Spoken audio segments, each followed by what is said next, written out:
కుప్పంలో ఏసీ బస్సులు వేస్తా, ఎయిర్పోర్ట్ తీసుకొస్తా అని హామీల మీద హామీలు గుప్పించారు సీఎం చంద్రబాబు సార్. ప్రజలందరూ ఆరోగ్యంగా ఉండడానికి ఏం చేయాలో ఒక బ్రహ్మాండమైన ఐడియా కూడా ఇచ్చేశారు. నమస్తే సార్, బాగున్నారా? ఏంది సంగతి? నేను ఒకటే ఆలోచించాను. మళ్ళీ ఏం ఆలోచించారు సార్? మీ ఆరోగ్యం బాగుండాలి. ఆరోగ్యం బాగుండాలంటే ఏం చెయ్యాలి? ఆరోగ్యం బాగుండాలంటే రూఫ్ టాప్ సోలార్, సూర్య గారి కింద వచ్చేదాన్ని మనం అందరం పెట్టుకోవాలి. అసలు ఆరోగ్యానికి రూఫ్ టాప్ సోలార్ కి ఏంది సార్ సంబంధం? ఒకప్పుడు కరెంట్ ఎప్పుడు వస్తుందో ఎప్పుడు పోతుందో మనకు తెలియదు. ఒకప్పటి సంగతి ఎందుకు సార్, ఇప్పుడు ఏం చేయాలో అది చెప్పండి. ప్రతి ఒక్క ఇంటి పైన మీరు కరెంట్ తయారు చేసుకోవాలి. ఆ కరెంట్ తో ఏసీలు కూడా పెట్టుకోవచ్చా? మన నియోజకవర్గంలో ఏసీలు అవసరం లేదు, కానీ అవసరం అయితే ఏసీ కూడా పెట్టుకోవచ్చు మీరు. అబ్బా, ఎంత మంచి విషయం చెప్పారు సార్. వర్షం కూడా బాగా పడతాం, చల్లగా ఉంటుంది. చల్లగా ఉండేటప్పుడు మళ్ళా ఏసీలు ఎందుకు సార్? ఊటీకి కూడా పోయే పని లేదు, కుప్పానికి వస్తే సరిపోతుంది సమ్మర్ లో కూడా. అవునా? అంటే కుప్పం ఇక నుంచి ఆంధ్ర ఊటీ అన్నమాట. అర్థమైందా అని అడుగుతున్నా మిమ్మల్ని. సగమే అర్థమైంది సార్, ఇంకా సగం అర్థం చేసుకోవడానికి ప్రయత్నిస్తున్నాను కానీ అర్థం కావడం. మా నాయకులు కొంతమంది సరిగా చెప్పరు మీకు. మరి మీ నాయకులు చెప్పకపోతే ఎట్టా అర్థం అవుతుంది, ఎట్టా తెలుస్తుంది సార్? మా నాయకులు కూడా సరిగా చెప్పరు కాబట్టి నేనే పదే పదే కూడా చెప్తున్నా. అయ్యో, ఎంత కష్టం వచ్చింది సార్ మీకు. మన నియోజకవర్గంలో రేపు ఆటోలన్నీ కూడా ఇవినే ఉంటాయి, ఎలక్ట్రికల్ వెహికల్స్ ఉంటాయి. అవునా? మరి బస్సులు? మన నియోజకవర్గంలో బస్సులు కూడా ఎలక్ట్రికల్ బస్సులే ఉంటాయి. పల్లె బస్సులా, ఏసీ బస్సులా సార్? కుప్పం నియోజకవర్గం అన్ని బస్సులు ఏసీలుగా పెట్టేస్తాం, డస్ట్ కూడా రాకుండా ఉంటుంది. అబ్బా, ఆ పని చేయండి సార్ ముందు. నేను చూస్తున్నాను మీ ఉత్సాహం. మరి ఏసీ బస్సులు వస్తున్నాయంటే ఆ మాత్రం ఉత్సాహం ఉండదా సార్? ఇంకా ఏమేమి వస్తున్నాయి సార్ కుప్పానికి? ఎయిర్పోర్ట్ కుప్పానికి వస్తుంది, ఇక్కడి నుంచి ఫ్లైట్ లో పోవచ్చు అంటే ముఖాలన్నీ కళకళలాడిపోయినాయి. ఎయిర్పోర్ట్ సంగతి సరే గాని సార్, ఎన్నికలకు ముందు ఇచ్చిన హామీల సంగతి ఏంది అని అడుగుతున్నారు సార్ వైఎస్ఆర్సీపీ వాళ్ళు. కొంతమంది మాట్లాడతారు ఏమి ఇచ్చారంటారు. అదే సార్, ఏమిచ్చారో వాళ్ళకి చెప్పండి ముందు. ఏం తమ్ముళ్ళు, మీ ఇంటికి పెద్దన్న మారిగా ఉన్నా పెద్ద కొడుకు మారిగా ఉండి సేవలు అందిస్తా అవునా కాదా అని అడుగుతున్నా మిమ్మల్ని. అది అంతా కాదు సార్, మీరు అందిస్తున్న సేవలేందో మీ తమ్ముళ్ళకి చెప్పండి. ఎవరైనా సరే 4,000 రూపాయలు పింఛన్ ఇస్తున్నారా అని అడుగుతున్నా మిమ్మల్ని. సార్ అటు చూడండి ఒకసారి. అరే, మీ తాత సంపాదించిన ముల్ల ఇంటి నువ్వేం ఇవ్వడానికి? మీ తాత సంపాదించిన ముల్ల ఇది. ప్రజలు కష్టపడి కట్టిన ట్యాక్స్ నుంచి వచ్చిన డబ్బు. సార్ చూశారు కదా, అది సంగతి. మీరు మీ పవన్ కళ్యాణ్ గారు గతంలో అన్న మాటలు బోమరాంగ్ అయ్యి వచ్చి మళ్ళీ మీకే గుచ్చుకుంటున్నాయి. ఓకే సార్, ఉంటా మరి. హీరో పవన్ కళ్యాణ్ సార్ డైలాగులు చెప్తుంటే థియేటర్లు దడదడదడలాడిపోతాయి. That is Pawan Kalyan. అయితే సినిమా డైలాగులు చెప్పాలంటే నాకు మా చెడ్డ చిరాకు అంటున్నాడు ఆయన. కోస్తాం, నరకతాం అని డైలాగులు చెప్తే తాట తీస్తానని వైఎస్ఆర్సీపీ గట్టిగా వార్నింగ్ కూడా ఇచ్చేశారు. నమస్కారం సార్, ఏంది సంగతి? గత పాలకులు ఆవు కథలాగా మళ్ళీ గత పాలకుల దగ్గరికి వెళ్ళిపోయారా? ఏం చేశారు సార్ గత పాలకులు?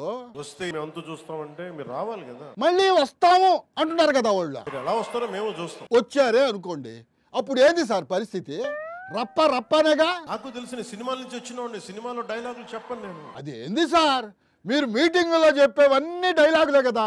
సినిమాలో డైలాగులు చెప్పడానికి కూడా ఇబ్బంది పడతాం. అన్నట్టు అదేదో సినిమాలో సింహం గడ్డం అని ఏదో డైలాగ్ చెప్పారు సార్, సరిగ్గా గుర్తు రావడం లేదు. సింహం గడ్డం తీసుకుంది, మేము గడ్డం తీసుకోలేదు. అదే అదే. అబ్బా, ఏం డైలాగ్ సార్ అదే, సూపర్, మైండ్ బ్లోయింగ్. నిజంగా గడ్డం తీసుకుంటే దరిద్రంగా ఉంటుంది. చూడండి, ఆలోచించండి. సరే, సింహాలు ఎలుగుబండ్ల సంగతి అలాగ ఉంచండి. వైఎస్ఆర్సీపీ మళ్ళీ అధికారంలోకి రాదని ఎందుకు అనుకుంటున్నారు? మీరు అద్భుతమైన పాలన చేసి కనుక ఉండుంటే మీరు 11 సీట్లకు వచ్చేవాళ్ళు కాదు. మీరు అట్టయితే 2019లో చంద్రబాబు గారు ఓడిపోయారు అంటే అంతకుముందు 5 ఏళ్ళు ఆయన అద్భుతమైన పాలన చేయలేదనేది కదా మీరు చెప్పేదా సార్? అటు చూడండి సార్, మీ ఫ్యాన్స్ ఎట్టా అరుస్తా ఉన్నారు. మీరు అరుపులు అరుచుకుంటూ వెళ్ళిపోతున్నారు, వాళ్ళు ఏమో బెదిరిస్తా ఉన్నారు, కోస్తామంటున్నారు. అరవనీయండి సార్, పాపము. ఇంతకు ముందు సీఎం సీఎం అని అరిచేవాళ్ళు, మీరు జయము జయము చంద్రన్న అని సాంగ్ వేసుకున్నప్పటి నుంచి ఓజీ ఓజీ అని అరుస్తూ ఉన్నారు. ఏదో వాళ్ళ సాటిస్ఫాక్షన్ కోసం అరుస్తుంటారు, అరవనీయండి సార్. చంద్రబాబు రాసిచ్చిన డైలాగులన్నీ అప్పచెప్పేసి స్పెషల్ ఫ్లైట్లో హైదరాబాద్ వెళ్ళిపోవడమే పవన్ కళ్యాణ్ పని అని అంటున్నారు అంబటి రాంబాబు గారు. ఏపీలో ఏం జరుగుతుందో పవన్కు తెలుసా అని ఆయన సూటిగా ప్రశ్నించారు. నమస్తే సార్, ఏంది సార్ విశేషాలు? ఏమండి నారా చంద్రబాబు నాయుడు గారు, అసలు నీకు బుద్ధి ఉందా? ముఖ్యమంత్రి గారిని పట్టుకుని బుద్ధుందా, సిగ్గుందా? ఏంది సార్ ఆ మాటలు? అన్నం తింటున్నావా, గడ్డి తింటున్నావా? బాబు గారు ఏ గడ్డి పడితే ఆ గడ్డి తినరు సార్. ఆరోగ్యానికి చాలా ఇంపార్టెన్స్ ఇస్తారు. సిగ్గు ఎక్కువ లేకోకుండా జగన్మోహన్ రెడ్డి గారి మీద ఆరోపణలు చేసి కేసులు పెట్టి బెదిరించాలని ప్రయత్నం చేస్తావా? ఇప్పుడు ఇదే కదా సార్ ట్రెండింగ్. అది సరే, ఇందాక పవన్ కళ్యాణ్ గారు మీకేదో వార్నింగ్ ఇచ్చినట్టుందా? అసలు పవన్ కళ్యాణ్ గారు మీరు అసలు ఎక్కడ ఉంటున్నారు? ఎక్కడ ఉండవేంది సార్? హైదరాబాద్ లో కదా ఉంటారు ఆయన. అసలు ఆంధ్ర రాష్ట్రంలో ఏం జరుగుతుందో తెలుసా మీకు? ఆంధ్రాలో ఏం జరుగుతుందో ఆయనకి తెలియదని మీకెట్టా తెలుసు? అది చెప్పండి ముందు. అప్పుడప్పుడు నిద్రపోయి టక్క లేచి ఏదో పిచ్చివాగుడు వాగేసి వెళ్ళిపోతున్నారా? పిచ్చివాగుడు ఇట్లా మాట్లాడితేనే ఆయన కోపం వస్తుంది. మళ్ళీ ఆవేశంతో ఊగిపోతారు ఆయన. ఆ తర్వాత మీ ఇష్టం. సినిమా డైలాగులు చెప్తే సహించాం. మొన్నటి దాకా నువ్వేం చెప్పావే? సినిమా డైలాగులు కాదు. అది కాదు సార్, మొన్న ఎవరో పిల్లోడు రప్ప రప్ప అని బోర్డు పట్టుకున్నాడంట కదా. ఆయన ఎవరో రప అని పెట్టుకున్నాడు. ఇలాంటి సినిమా డైలాగులు మేము సహించాం. ఎందుకు సహిస్తావు? ఎందుకు సహించరు? ఏ సినిమా అది? అదే పుష్ప సినిమా డైలాగ్ నువ్వు సహించవు. పుష్ప సినిమా హీరో నువ్వు సహించవు. ఎందుకని సార్? ఎందుకంటే సూపర్ హిట్ అయిన సినిమా కదా అది, నీకు ఇష్టం లేదు. అదిగో మీరు మళ్ళా ఎక్కడికో వెళ్ళిపోతా ఉన్నారు. అసలు విషయంలోకి రండి సార్. ఏమన్నావు నువ్వు? ఏమన్నాడు? తొక్కి నార తీస్తావా? అవును సార్, నార ఒక్కటే కాదు తాట కూడా తీస్తానన్నాడు. డైలాగ్ బాగుందా? బాగులేదా? బుద్ధి జ్ఞానం ఉందా నీకు? అంటే నార తీయడానికి తాట తీయడానికి బుద్ధి జ్ఞానం ఉండాలంటారు మీరు. నువ్వైతే తొక్కి నార తీయొచ్చు, అది డైలాగు సార్. నువ్వేమో కారు మీద ఎక్కి వీరవిహారం చేయొచ్చు, అది స్టంట్. ఈ సినిమా అండి. మళ్ళీ ఏ సినిమా సార్? హరిహర వీరమల్లు. ఏయ్, హరిహర వీరమల్లు రిలీజ్ అవుతుంటే ఆపేస్తారా? చూపు లేపేవుగా పైకి. మరి తన సినిమా ఆపేస్తానంటే కోపం రాదా సార్? దాని మీద ఎంక్వైరీ అన్నావుగా, ఏమైంది ఎంక్వైరీ చెప్పు. కొన్ని థియేటర్లలో ఫుల్గా చెకింగ్లు కూడా చేశారు కదా. చెకింగ్లు చేశావు, ఏం పట్టుకున్నా? ఏమీ దొరకలే. చంద్రబాబు నాయుడు లెటర్ ఇచ్చాడు ఇంత బారుని. ఏం లెటర్ సార్ అది? కొణిదెల నాగబాబు గారిని రాష్ట్ర మంత్రివర్గంలోకి తీసుకుంటాం అని లెటర్ రాసి ఇచ్చాడు. ఏమైంది లెటర్? అటకెక్కినట్టుంది. అసలు ఎవడో లెటర్ రాసి ఇస్తాడా? ఎన్నికలకు ముందు ఓటర్లకు బాండ్ రాసి లేదా? అలాగే ఈయన కూడా లెటర్ రాసి ఇచ్చారు. లెటర్ రాసి ఇస్తే ఇంతవరకు ఎందుకు ఇంప్లిమెంట్ కావట్లేదు? ఓటర్లకు ఇచ్చిన బాండ్ ఇంప్లిమెంట్ చేస్తున్నారా ఏంది సార్? ఈ లెటర్ కూడా అంతే. సిగ్గుందా? లేదా? అడిగే దమ్ముందా? మీరు ఇట్టా మాటికి బుద్ధుందా, దమ్ము ఉందా, జ్ఞానం ఉందా అని అడిగి ఎందుకు సార్ లేదనిపించుకుంటారు? పవన్ కళ్యాణ్ గారు మమ్మల్ని అధికారంలో రానియడంట, ఆపేస్తాడంట, గేటు గారు కాపలా కాస్తాడంట. ఎవరొద్దన్నారు? అంతేకాదు సార్, ఇంకా 15 సంవత్సరాలు కూటమే అధికారంలో ఉంటదంట. 15 సంవత్సరాలు కాదు, బతికున్నంత కాలం చంద్రబాబు దగ్గరే కాపలాగాయి. మాకేం అభ్యంతరం లేదు. మీకు అభ్యంతరం లేకపోతే ఇంకా ఆయనకి మాత్రం ఏం అభ్యంతరం ఉంటది? పాపం జన సైనికులు సీఎంఓ అంటే నోరు మూసుకోవాల్సి వచ్చింది. ఎందుకు సార్? సీఎం పోయింది, ఓజీ అంటున్నారు. అంతకు ముందే ఏమన్నారు సార్? మొదటిదాకా వీరమల్లు అన్నారు, అది పోయింది. ఇప్పుడు ఏమంటున్నారు? ఇప్పుడు ఓజీ అంటారు. మరి అది ఏమైతే తెలియదు. మీరట్ట కూరలో కరేపాకులాగా తీసిపారేస్తున్నారు కానీ మా పార్టీకి 100% స్ట్రైక్ రేట్ వచ్చింది అంటున్నారు సార్ పవన్ కళ్యాణ్ గారు.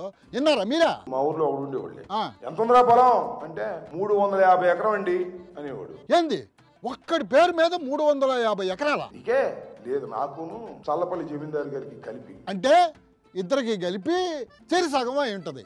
అడకపోయారా? చల్లపల్లి జమీందారు గారికి ఎంత ఉంది? నీ 350లో ఎంత ఉందంట? ఆయనకి 349 ఎకరాలు, నాకు 1 ఎకరం అని చెప్పి అట్లా ఉందా వారం. ఎవరిది? పవన్ కళ్యాణ్ సార్దా?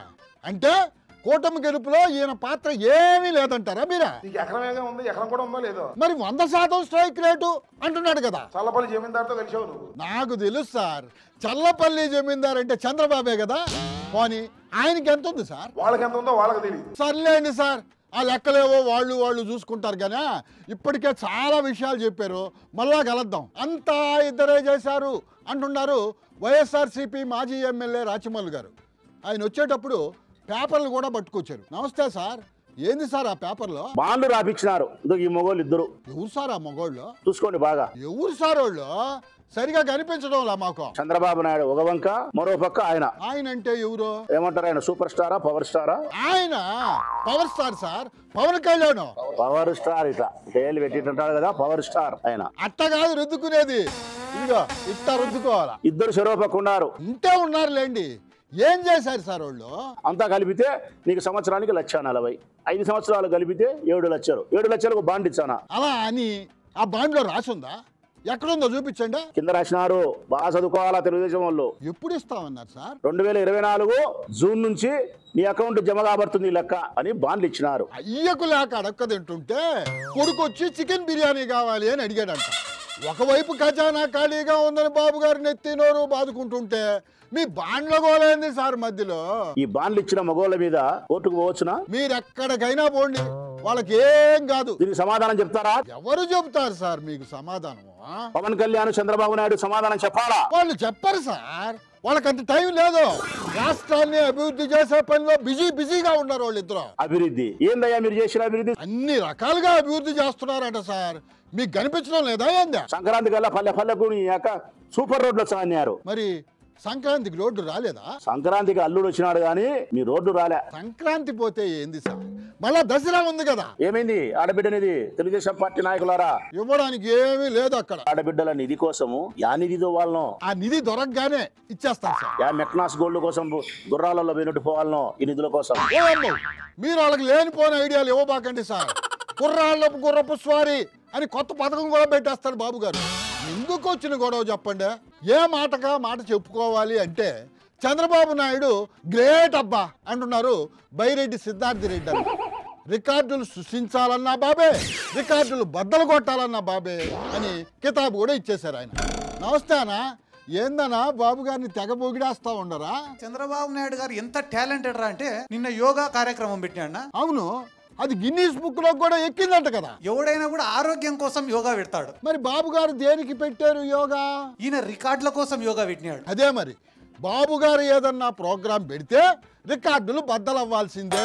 మా ఊర్లో 10 సంవత్సరాల ముందు చచ్చిపోయినోడికి పార్టిసిపేషన్ సర్టిఫికేట్ ఇచ్చినారు యోగాలో. చచ్చిపోయిన ఆయనకి సర్టిఫికేట్ ఇచ్చాడా? ఎప్పుడు చచ్చిపోయాడు ఆయన? నిన్న మొన్న చచ్చిపోయినోడు కాదు, 10 ఏళ్ల ముందు చచ్చిపోయినోడికి పార్టిసిపేషన్ సర్టిఫికేట్ యోగాలో. శాసనం బాగా వేసాడని ఇచ్చి ఉంటారులేండి సార్. అయినా అయిపోయిన పెళ్లికి బాజాలు అన్నట్టుగా యోగా డే అయిపోయింది కదా, ఇంకా ఎందుకు సార్? ఇంకేదైనా మాట్లాడండి. మా ఊర్లో ఒక ఏరియా ఉంటది, ఆ. ఆడ పాపం వాళ్ళు సారాయి కాసుకొని బతుకుతుంటారు. జగన్ సార్ గవర్నమెంట్ లో ఇట్లా సారాయి గాయడం తప్పని చెప్పి కేసులు పెడితే ఏం చేశారు? ఒక 700 ఓట్లు ఉంటాయి అన్నాడు. 700 ఓట్లు ఉంటే 500 ఓట్లు టీడీపీకి మెజార్టీ ఇచ్చింది. సారా కాయొద్దు అన్నందుకు ఆ ఓట్లు వేశారన్నమాట. నేను అడిగినా, ఏరా ఇన్ని పథకాలు ఇచ్చినారు, మీరందరూ పేదరికంలో ఉంటే కూడా ఇన్ని స్కీమ్లు ఇచ్చినాడు జగన్ సార్, ఏరా 500 మెజార్టీ ఇచ్చినారా మీరు టీడీపీ వాళ్ళకంటే? అన్న మమ్మల్ని సారాయి కాసుకొనిలే, అందుకే మేము బెయిల్ ఈసారి అంతా మూకుముడిగా టీడీపీకి వేసినాము అన్నారు. ఆ తర్వాత ఏమైంది? సర్లే మొన్న ఒక కోర్టు వాయిదా ఉంటే పోతేనే పలకరించేదానికి వచ్చినారు. ఇప్పుడు ఎలా ఉన్నారండి సార్ వాళ్ళు? ఏరా ఇప్పుడు ఈ గవర్నమెంట్ లో సుఖంగా ఉండారా అని. ఊర్లోనే ఎవరం లేమన్నా ఆయన. అయ్యో ఎందుకని సార్? 99 రూపాయలకే మందు దొరుకుతాంటే ఇంకా సారాయి తాగేటోడు ఎవడన్నా?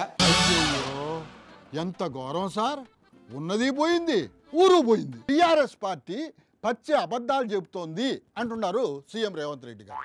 అసలు ఆ పార్టీ డిఎన్ఏలోనే అబద్ధం ఊడిపోయి ఉంది అని చెప్పుకొచ్చారు ఆయన. నమస్తే సార్, బనకచర్ల విషయంలో మీరు పక్క రాష్ట్రం ముఖ్యమంత్రికి లొంగిపోయారు అని దుమ్మెత్తిపోస్తున్నారు సార్ వాళ్ళు. ఆ పక్క రాష్ట్రంలోనే ముఖ్యమంత్రిని ఈ రాష్ట్రంలో ఉన్న ప్రభుత్వాన్ని ఒక భూతంగా చిత్రీకరించాలని కుట్రలు క్షుద్ర పూజలు చేసినట్టుగా ఆయన ఫామ్ హౌస్ లో కూర్చొని ఒక ఆలోచన చేస్తున్నారు. ఫామ్ హౌస్ లో క్షుద్ర పూజలు? ఊరుకోండి సార్, ఈ రోజుల్లో క్షుద్ర పూజలు ఎవరు చేస్తారు, ఎందుకు చేస్తారు? ఈ క్షుద్ర పూజలు చేసే నాయకుడికి ఈ రోజు ఇదొక్కటే జీవనాధారం అని ఆలోచన చేసి మనల్ని బదనాం చేయాలనుకుంటుండు. అలా ఎందుకు చేస్తారు సార్? ఇది వ్యూహాత్మకమైన రాజకీయ ఎత్తుగడ. ఏందా ఎత్తుగడ?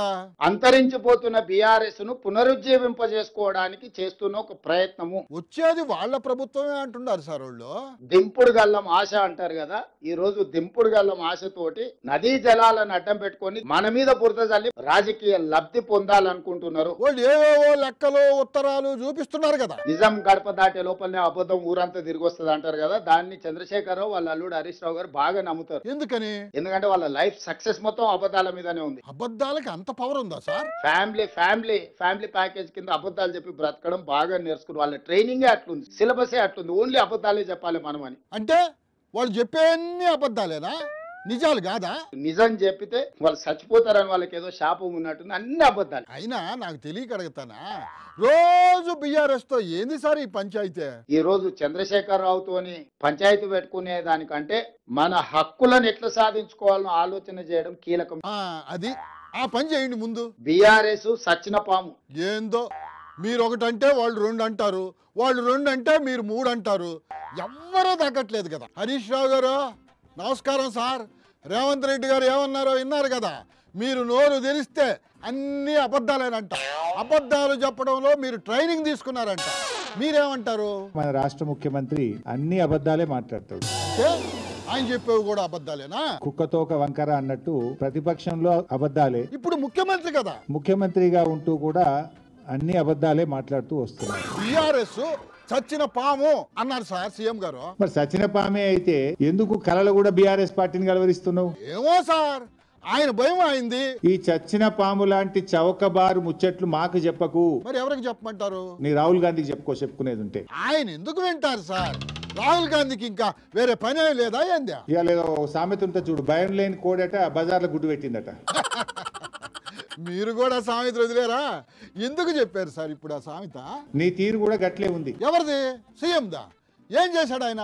ఈయనట కేసీఆర్ ను ప్రశ్నిస్తారట. ఏంది సార్ ప్రశ్నించొద్దా? ప్రశ్నిస్తే మీకేది సార్ బాధ? రేవంత్ రెడ్డి గారు నాడు బాబు కోసం బ్యాగులు మోసి బ్యాగ్ మ్యాన్ గా పేరు తెచ్చుకున్నావు. మరి నేడు అదే బాబు కోసం బంకచర్ల కోసం బొంకు మ్యాన్ గా మారిపోయినావు. నువ్వు బొంకుతా ఉన్నావు అన్ని. బొంకు మ్యాన్, లైన్ మ్యాన్ అంటే తెలుసు నాకు. ఈ బొంకు మ్యాన్ అంటే ఏంది సార్? ఉత్తమ్ కుమార్ రెడ్డి గారు సతీ సమేతంగా బెజవాడకు పోయి బజ్జీలు తినొచ్చిండు. బజ్జీలు తినడానికి బెజవాడకి వెళ్ళడం ఎందుకు సార్? హైదరాబాద్ లో ఎక్కడ చూసినా దొరుకుతాయి కదా. అక్కడ సైలెంట్ అయిపోయింది. ఎక్కడ? బజ్జీల బండి దగ్గర బెజవాడ బజ్జీలు తిని గోదావరి బనకచెర్లకు ఉత్తమ్ కుమార్ రెడ్డి కూడా పచ్చ జెండా ఊపిండు. బజ్జీల కోసంగా బనకచెర్లకి ఓకే చెప్పారా? అంత బాగుంటాయా సార్ బెజవాడ బజ్జీలు? పెట్టు, అసెంబ్లీ పెట్టు, నీ బట్టలు ఇప్పుతాం. అవేం మాటలు సార్? మీరేమో బట్టలు ఇప్పుతాం అన్నారు, ఇప్పుడు వాళ్ళు అదే మాట పట్టుకుంటారు. తెలంగాణకు పట్టిన అబద్ధాల వైరస్ ఈ రేవంత్ రెడ్డి. మరి ఈ వైరస్ కి టీకా ఏమన్నా ఉందా సార్? ఈ అబద్ధాల వైరస్ కు విరుగుడు బీఆర్ఎస్ అనే టీకా. బీఆర్ఎస్ పని అయిపోయింది అంటున్నారు సార్ ఆయన. రేవంత్ రెడ్డి నువ్వు 20 నెలలైంది వచ్చి ఒక్క ఎకరానికైనా నీళ్ళు ఇచ్చినవా? ఒక్క చెరువు గిట్ట కట్టివా? ఒక్క చెక్ డ్యామ్ కట్టివా? ఒక్క కాలువ దవ్వుతివా? ఆయన వచ్చినప్పటి నుంచి ఏమీ చేయలేదా? ఏం చేసినాడు ఆయన 20 నెలల్లో? 10 లక్షల ఎకరాలకు నీళ్లు వచ్చినాయా రాలేదా? ఏడొచ్చినాయో చూపి, హెలికాప్టర్ నేనే పెడతా పోయిద్దాంపా. చూపిస్తే ఏం చేస్తారు సార్? 10 లక్షలు చూపిస్తే నేను దుంకుతా. మరి చూపించకపోతే నువ్వు దుంకుతావు. మరి మీ ఇద్దరు హెలికాప్టర్ ఎక్కి నువ్వు దూకుతావా నేను దూకాలా అని గొడవ పడుతుంటే ఇది చూసి ఆ పైలట్ ఏందిరా స్వామి ఈ లొల్లి అని ఆయన దూకేస్తాడు సార్ మీ ఇద్దరిని హెలికాప్టర్లో వదిలేసి. ఆ తర్వాత మీ ఇష్టం. తెలంగాణ పిసిసి ప్రెసిడెంట్ మహేష్ కుమార్ గౌడ్ గారు లైన్లోకి వచ్చారు. ఆయన ఏందో చెప్తాడంట. సార్ నమస్తే, ఏంది సార్ సంగతే? విచిత్రం ఏంటంటే కవిత గారు లేఖ రాశారు. లేఖలు రాయడం అన్నది కవిత గారికి హాబీ సార్. మొన్న వాళ్ళ డాడీకి కూడా మీ చుట్టూ దెయ్యాలు తిరుగుతున్నాయి డాడీ అని ఒక లేఖ రాశారు కదా. ఇప్పుడు ఖర్గేకి రాశారు.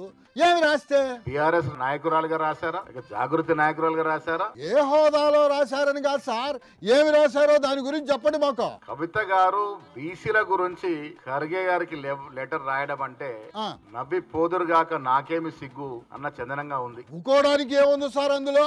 ఆమె అడిగింది కరెక్టే కదా. 10 ఏళ్ళు అధికారులు ఉన్నారు, ఏ ఒక్క బీసీకి ఏం ఎలగబెట్టారమ్మా మీరు? ఆత విషయాలు ఇప్పుడు ఎందుకు సార్ తోవడమా? ఇప్పుడు జరుగుతున్న వాటి గురించి మాట్లాడండి. పోనీ ఆ బనకచెర్ల గురించి చెప్పండి 2 మాటలు. హరీష్ రావు గారు బాగా మాట్లాడుతారు బనకచెర్ల గురించి. అదే కదా పెద్ద గొడవ అవుతుంది సార్ దాని గురించే. మీరేమంటారు? చేపల పులుసు తిని రాయలసీమ రత్నాలసీమ చేస్తామని చెప్పింది మీరు కదా. ఇందాక హరీష్ రావేమో ఉత్తమ్ కుమార్ రెడ్డి బెజవాడలో బజ్జీలు తిని బనకచెర్లను తాకట్టు పెట్టారు అన్నారు. మీరేమో చేపల పులుసు తిని వచ్చారు అంటున్నారు.